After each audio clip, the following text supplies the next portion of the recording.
రాష్ట్ర వ్యాప్తంగా పేదలకు ఇళ్ల పండగ కార్యక్రమాన్ని ప్రభుత్వం నిర్వహిస్తూ ఉంది. దాంట్లో భాగంగా రాయదుర్గం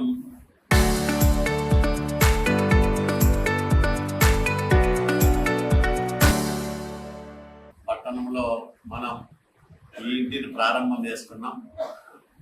నేను మంత్రిగా ఉన్నప్పుడు 2018లో మంజూరైన ఇల్లు, తర్వాత వచ్చిన జగన్మోహన్ రెడ్డి ప్రభుత్వం బిల్లులు ఇవ్వని కారణంగా ఆగిపోయింది, ముందుకు కదలలేదు. మళ్ళా కూటమి ప్రభుత్వం ఏర్పడిన తర్వాత ఈ ఇంటిని పూర్తి చేసుకున్నారు, చాలా బాగా కట్టుకున్నారు. ఇలాగే రాష్ట్ర వ్యాప్తంగా 150,000 మంది పేదలు వాళ్ళు సొంతంగా కట్టుకున్న ఇళ్లను ప్రారంభం చేశాం. అట్లాగే మరో 1,00,000 టిట్కో సంస్థ ద్వారా నిర్మించిన బహుళ అంతస్తుల భవనాల్ని ప్రారంభం చేశాం. ముఖ్యమంత్రి గారు స్వయంగా 2వ విడత గృహ ప్రారంభోత్సవాల్లో పాల్గొనడం జరిగింది. నెల్లూరు జిల్లాలో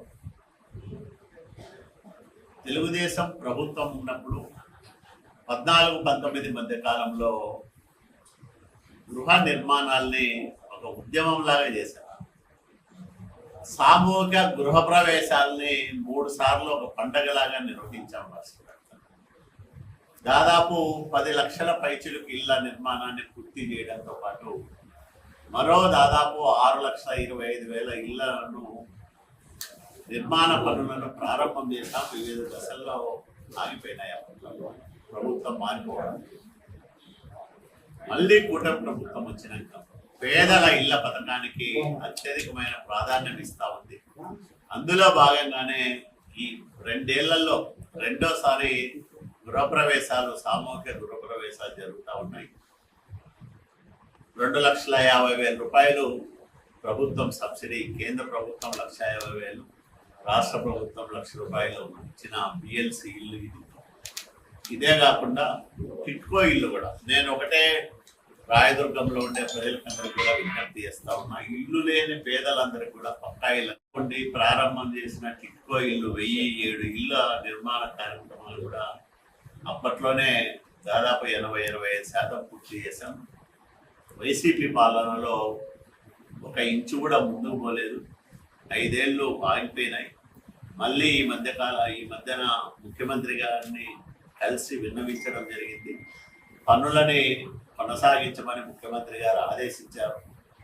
అట్లాగే అక్కడ సబ్స్టేషన్ నిర్మాణం జరగాల్సి ఉంటే దానికి కూడా ఏర్పాట్లు చేస్తూ ఉన్నాం. ఇవన్నీ త్వరలోనే పూర్తి చేసి ఏడాది తిరగకుండానే టిట్కో ఇళ్ల ప్రారంభోత్సవాలు కూడా నిర్వహిస్తామని మనవి చేస్తూ ఉన్నాం. రాయదుర్గం పట్టణంలో, నియోజకవర్గంలో పేదలందరికీ పక్కా ఇల్లు వచ్చే విధంగా ప్రత్యేక శ్రద్ధ చూపుతారని నేను ప్రజలందరికీ కూడా మనవి చేస్తాను.